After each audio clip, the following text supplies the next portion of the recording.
Magíster Agustín José Sierra Matos y compañeros en general, tengan ustedes el cordial saludo del día. Somos estudiantes de Escuela Profesional de Ingeniería Ambiental y Sanitaria de la Universidad Nacional de Huancavelica. En esta oportunidad expondremos sobre el tema Filosofía Clásica Alemana, a cargo del grupo número 8, integrados por mi persona, John Sotacur Gutiérrez, mi compañero Kevin Tito de la Cruz y José Andrés Yaya Espinosa. Comenzaremos con la exposición y espero que sea de su agrado. Origen de la filosofía clásica alemana. La filosofía clásica alemana surgió a finales del siglo XVIII y la primera mitad del siglo XIX. El fundador de esta filosofía es Immanuel Kant. En esta filosofía se ve reflejada los movimientos revolucionarios presentes en Europa a finales del siglo XVIII. Contexto histórico. A finales del siglo XVIII, la burguesía alemana era todavía demasiado débil, tanto en el aspecto económico como en el aspecto político. Por esa razón, le era imposible declarar una lucha abierta al feudalismo. Por este motivo, la lucha se centró principalmente en el pensamiento, la literatura y la filosofía. Debido al retraso económico-social presente en esta época, en las ideas y pensamientos de los filósofos se vio un reflejo de esta, dando como manifestaciones el repudio hacia el materialismo y el apego hacia el idealismo. La filosofía clásica alemana tuvo dos momentos cruciales en su desarrollo. El idealismo, comenzando con el idealismo por parte de Immanuel Kant y terminando con el materialismo de Feuerbach. El idealismo. Lo que caracteriza a los filósofos idealistas es su forma mística de pensar, ya que creen que el cosmos y la mente están relacionados, afirmando que el ser humano es capaz de crear conceptos a partir de la mera reflexión. El dualismo de Kant. Kant, al ser el primer filósofo alemán idealista, hace un análisis de la filosofía anterior. Con filosofía anterior me estoy refiriendo al racionalismo y al empirismo. El racionalismo nos dice que adquirimos conocimiento a través del uso de la razón, mientras que el empirismo nos dice que adquirimos conocimiento a través de la experiencia. Kant concuerda con el racionalismo, al entender que el conocimiento es autónomo a partir de la percepción sensible, y también concuerda con el empirismo, al entender que el conocimiento empieza por la experiencia. Kant supera al racionalismo y al empirismo con el pensamiento de que el conocimiento nace a partir de la experiencia, pero que no todo sale de esta, ya que es necesario el uso de la razón para entender el porqué de las cosas. Kant, al analizar el empirismo y el racionalismo, intenta establecer los límites de la razón, intentando asentar las bases de las condiciones que hacen posible al conocimiento. Así Kant introduce un nuevo dualismo entre la razón pura y la razón práctica. El mundo natural de las apariencias, el fenómeno, y el mundo moral de la realidad, el noumeno. A este nuevo pensamiento se le conoce como idealismo trascendental, una nueva filosofía que no se fija en el objeto, sino en el sujeto y la forma en que éste conoce las cosas. Así Kant identifica dos juicios, el juicio analítico y el juicio sintético. El juicio analítico es aquel en el que el predicado está incluido dentro del sujeto. Son conocidos como a priori, que quiere decir que no se necesita de una fuente exterior para comprobar su veracidad, ya que basta con el juicio propio. Un ejemplo de esto sería la frase "el triángulo tiene tres lados", dándonos a entender que el predicado está dentro del sujeto, ya que al referirnos al triángulo nos estamos refiriendo a una figura geométrica que tiene tres lados, haciendo que el predicado sea inútil. Los juicios analíticos son universales, pero no añaden nuevo conocimiento del que ya conocemos. Los juicios sintéticos, por otra parte, son aquellos en el que el predicado añade nuevo conocimiento al sujeto. Son conocidos como a posteriori. Los juicios sintéticos se basan para fundamentarse en la experiencia.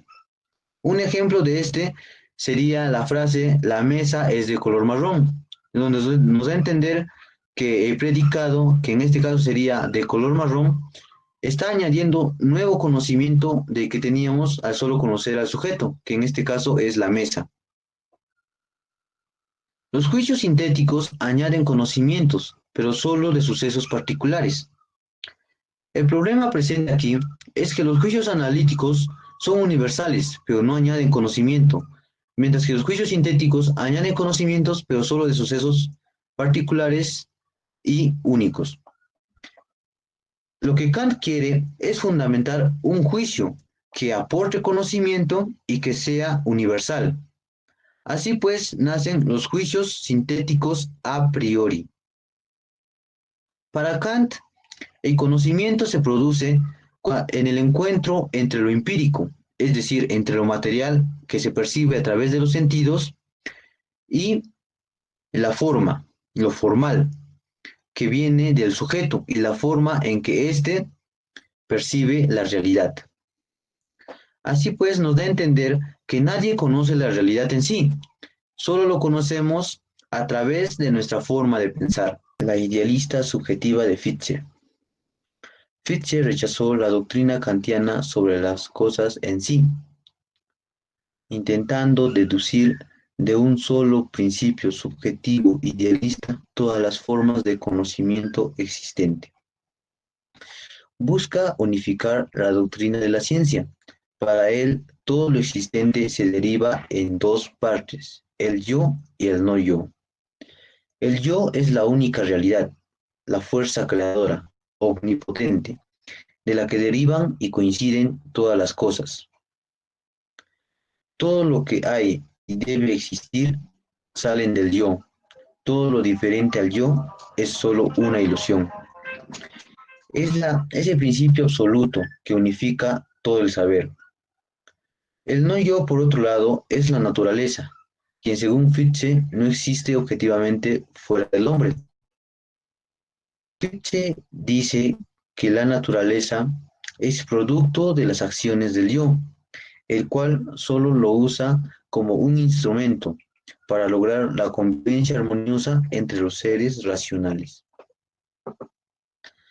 Fichte propone buscar el principio absolutamente incondicional de la conciencia humana,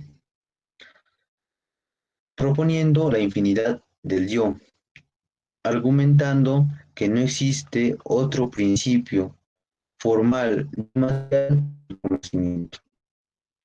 También niega la existencia de las cosas, objetos y materia fuera del hombre, afirmando que cuando el conocimiento individualista empírico y el conocimiento naturalista empírico, refiriéndose al yo y al no yo, se fusionen, crearán la conciencia absoluta, que, que es el origen de todo conocimiento. A continuación voy a dar pase a mi compañero, quien les va a seguir explicando sobre el tema. Bueno, amigos, voy a seguir con la exposición. Voy a comenzar explicando sobre el idealismo objetivo. Bueno, el idealismo objetivo consiste en que todas las ideas ya existen y que nosotras las vamos adquiriendo a través de la experiencia. Bueno, ¿en qué consiste el idealismo objetivo de Schelling? Bueno, para Schelling lo absoluto es la naturaleza. O sea, Schelling em, se aparta, ¿no?, del idealismo subjetivo de Fichte y se va por el idealismo objetivo. Como les decía, para Schelling la absoluta es la naturaleza.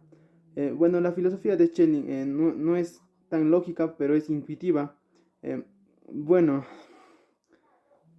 Schelling o sea, su filosofía es monista, el cual significa, o sea, que Schelling cree que no hay una oposición clásica, ¿no?, como la que nos afirma Descartes entre el espíritu y la naturaleza, o como la que nos afirma Fichte entre el pensamiento y, y la materia.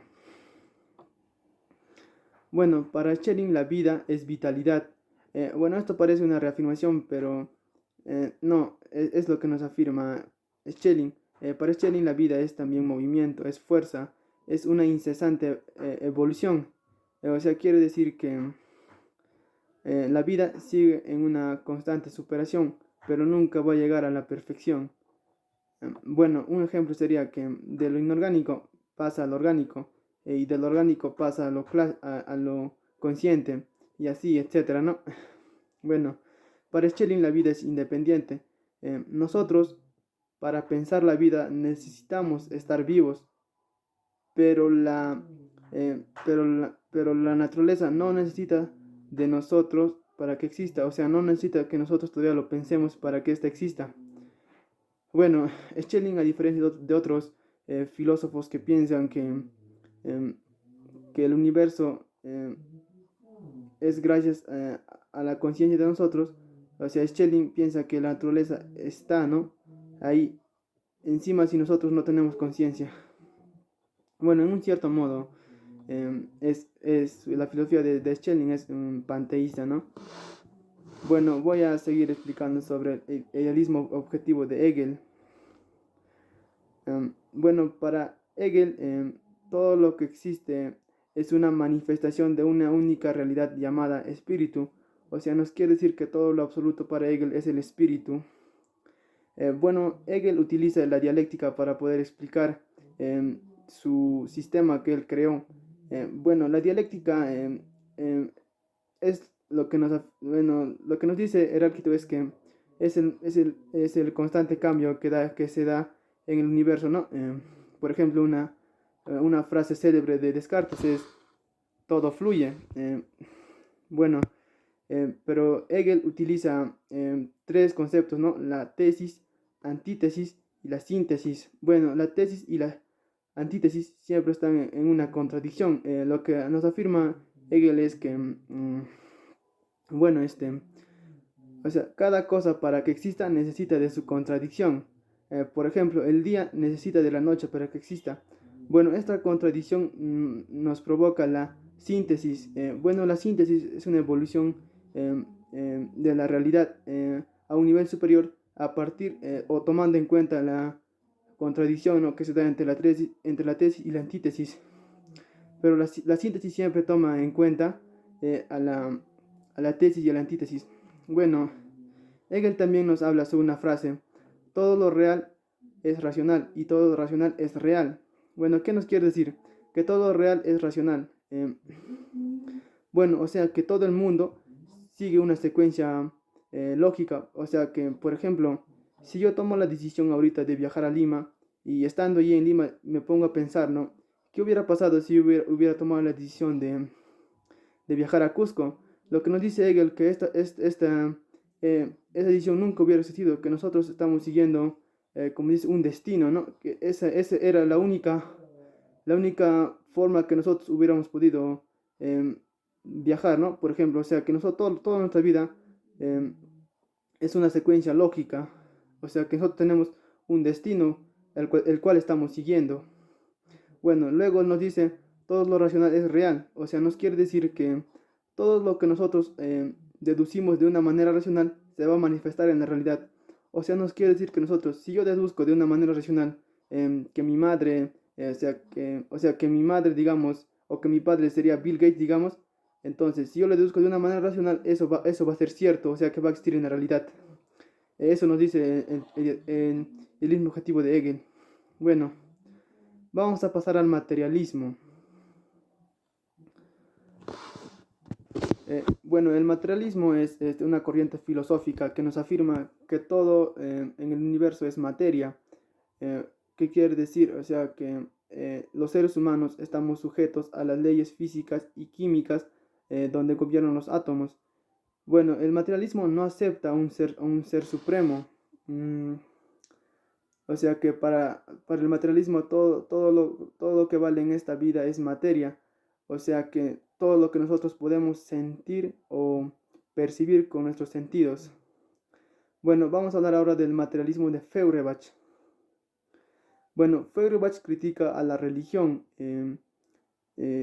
y nos afirma, ¿no? que, que la inmortalidad es una creencia de los seres humanos por el cual Feuerbach se basa en en el materialismo.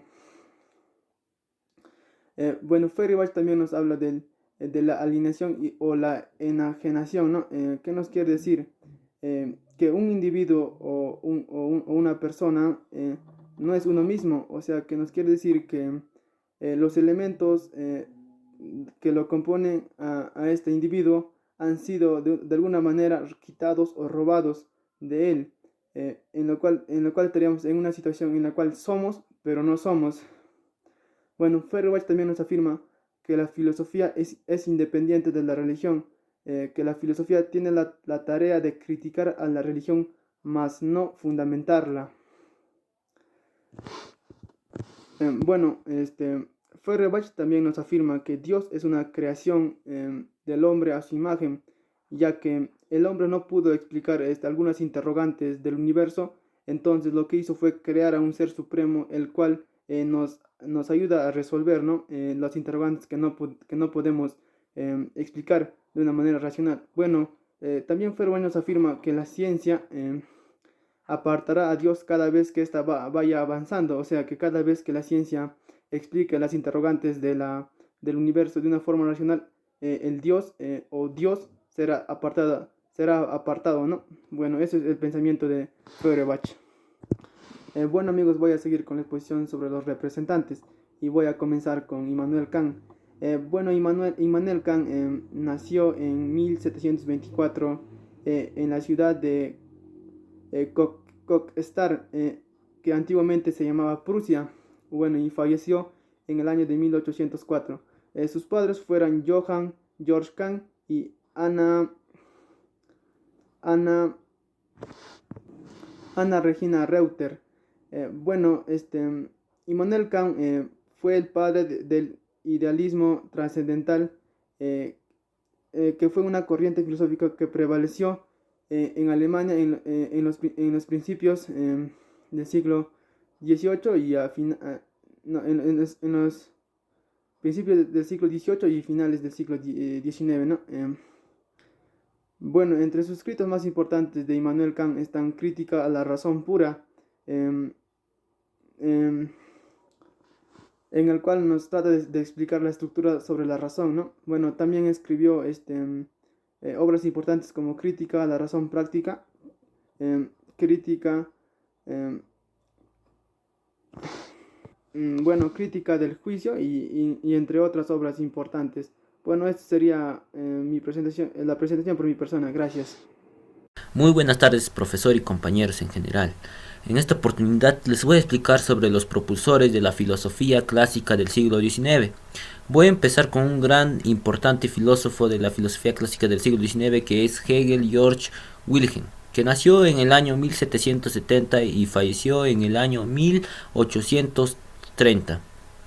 Bueno, según las ideas filosóficas o líneas filosóficas del siglo pasado, en las cuales se encontraban las del Marx, en las del existencialismo, el de la psicoanálisis, empezaron con Hegel. Para Hegel, desde que era muy pequeño, le gustaba escribir todo lo que aprendía en un pequeño diario. Lo apodaron también el Viejo por su forma de vestir. Bueno, para empezar a dar a conocer lo que es el pensamiento filosófico de Hegel, voy a dar a conocer lo que es el idealismo, ya que está vinculado con su pensamiento filosófico. ¿Qué es el idealismo? Idealismo es una teoría filosófica que nos da a conocer que las ideas son más importantes que las cosas o objetos o materiales. Bueno, para los idealistas, los objetos, cosas o materiales solamente pueden existir si alguien los percibe, si alguien los contrasta, que en este caso somos nosotros, y que sea consciente de ellos. Bueno, voy a explicar su pensamiento filosófico de Hegel, que se acerca a lo que es la divinidad, que nos dice que debemos conocer el espíritu y que lo clasifica en 3 pasos, que son espíritu objetivo, espíritu subjetivo y espíritu absoluto. Espíritu objetivo es aquella en la que está integrado lo que son los derechos, la moralidad y la eticidad, en lo que nos hace ver qué es lo que es bueno y lo que es malo. y lo que es el espíritu subjetivo, en la que está impregnado lo que es el autoconocimiento, conocimiento y espíritu. Espíritu donde surgen preguntas, las cuales podría ser de dónde provenimos, por qué existimos, quiénes nos ha creado, entre otras demás preguntas. Y por último, el espíritu absoluto, el último paso en el cual es conocerse a sí mismo. Bueno, desde el punto de vista histórico, para Hegel, la naturaleza es algo donde nosotros podemos percibir, podemos vincular ciertas cosas que nosotros percibimos. Bueno, tú serás consciente de que eres una persona que sabe pensar, que está impregnado en un determinado tiempo, y además estás compartiendo con otras demás personas también que saben pensar. Para esto Hegel lo hace ver en una analogía de amo y esclavo.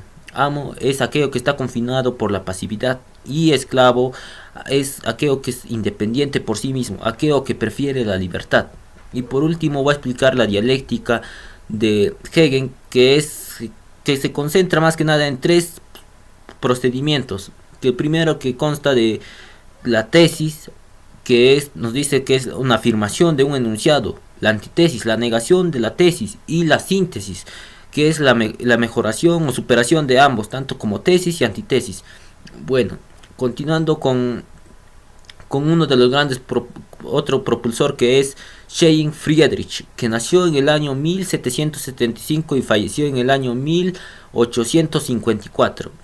Bueno, para Schelling todo lo absoluto es la naturaleza. Schelling es un pensador monista. ¿Por qué monista? Porque él dice que todo lo que existe en nuestro entorno es únicamente único, algo que no se ve constantemente. Bueno, también él nos dice que la vida es independiente, pero ¿independiente de qué? De nosotros. También hace ver que la vida es vitalidad y motor de la naturaleza. Bueno, voy a continuar con otro propulsor, que es Ludwig Feuerbach, que nació en el año 1804 y falleció en el año 1771. Ludwig fue un filósofo alemán, un antropólogo, un biólogo y un crítico de la divinidad. También actualmente es el padre de lo que llamamos la gran divinidad del ateísmo. Bueno, continuando con la exposición, voy a dar ahora a conocer sobre la vida de Ludwig. Ludwig dejó sus estudios de teología para irse a estudiar filosofía con su amigo Hegel en el seminario de Ludwig en Berlín. Bueno, él centró sus intereses, sus pensamientos en ciertas obras, que son el pensamiento de la muerte y la inmortalidad, que fue publicada en el año 1830, y el otro obra que fue la esencia del cristianismo, que fue publicada en el año 1841. Bueno, terminando sobre de la filosofía clásica del siglo XIX, voy a dar a conocer Ludwig y el fin de la filosofía clásica alemana del siglo XIX. Bueno, voy a empezar sobre un punto de vista que es sobre que el principal problema de la filosofía es que el vínculo que hay entre el pensar y el ser. Desde antiguos tiempos, desde que el hombre estaba sumergido en la ignorancia, se creía que los pensamientos, emociones o sensaciones que nosotros emitíamos no eran cosas que se salían de un cuerpo, sino que eran salidas de un alma especial. Bueno, desde este pensamiento, o desde este problema, surgió lo que es la idea de la inmortalidad del alma. Bueno, continuando con la exposición, ahora otro punto de vista que voy a hablar es sobre que el principal problema, que fue el vínculo que hay entre pensar y el ser, tiene como origen en el salvajismo, pero no se tomó con tanta nitidez. Bueno, ahora continuando con la exposición, Ludwig pudo asistir en su vida 3 grandes descubrimientos decisivos para la sociedad humana, en los cuales fueron 3. El primero, que fue el descubrimiento de la célula. el otro descubrimiento que fue sobre la transformación de la energía. Y el último descubrimiento también que fue muy decisivo, él fue de la teoría evolutiva, que también está llamada con el otro nombre de Darwin. Y a pesar de que su país, Alemania, está pasando por condiciones deplorables, Ludwig pudo asistir a lo que es a las ciencias, a las investigaciones. Y por último, Ludwig afirma que el materialismo es puramente naturalista. En efecto, nos quiere dar a entender que el hombre no solamente puede vivir en la naturaleza, que sino también puede vivir en la sociedad humana compartiendo vivencias y creencias. Y también Ludwig, su trayectoria fue la de un modelo de Hegel, en la cual tenía una trayectoria hacia lo materialismo, en el cual él quiebra lo que es el sistema idealista de Hegel, dando a entender que es nada más que un pensamiento o algo simple. Bueno, eso sería todo. Gracias por la atención y eso sería todo. Muchas gracias.